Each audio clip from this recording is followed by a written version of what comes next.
Vaccination's gone really well today.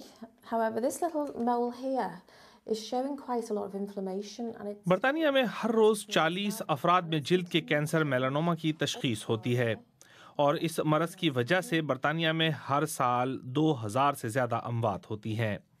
ایسی ادویات موجود ہیں جو کینسر کے سیلز سے لڑنے میں جسمانی قوت مدافعت کی مدد کرتی ہیں اور اس سے میلانوما کے علاج میں بھی پیش رفت ہوئی ہے، لیکن اس نئے تجربے سے پتہ چلا ہے کہ اگر اس کے علاج کے لیے استعمال ہونے والی سب سے مفید ادویات کو ملا کر استعمال کیا جائے تو یہ زیادہ مؤثر ثابت ہو سکتی ہیں۔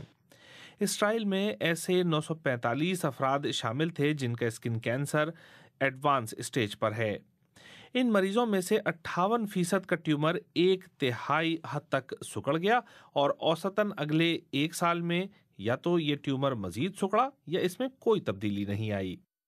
لیکن کینسر کا مقابلہ کرنا پھر بھی مشکل ہے کیونکہ ان نئے تجربات سے بعض افراد میں سائیڈ ایفیکٹ بھی ہوئے ہیں تو کئی پر ان کا بالکل کوئی اثر نہیں ہوتا۔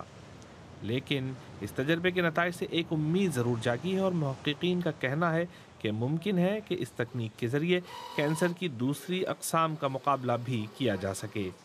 Kashif Qamar, BBC news.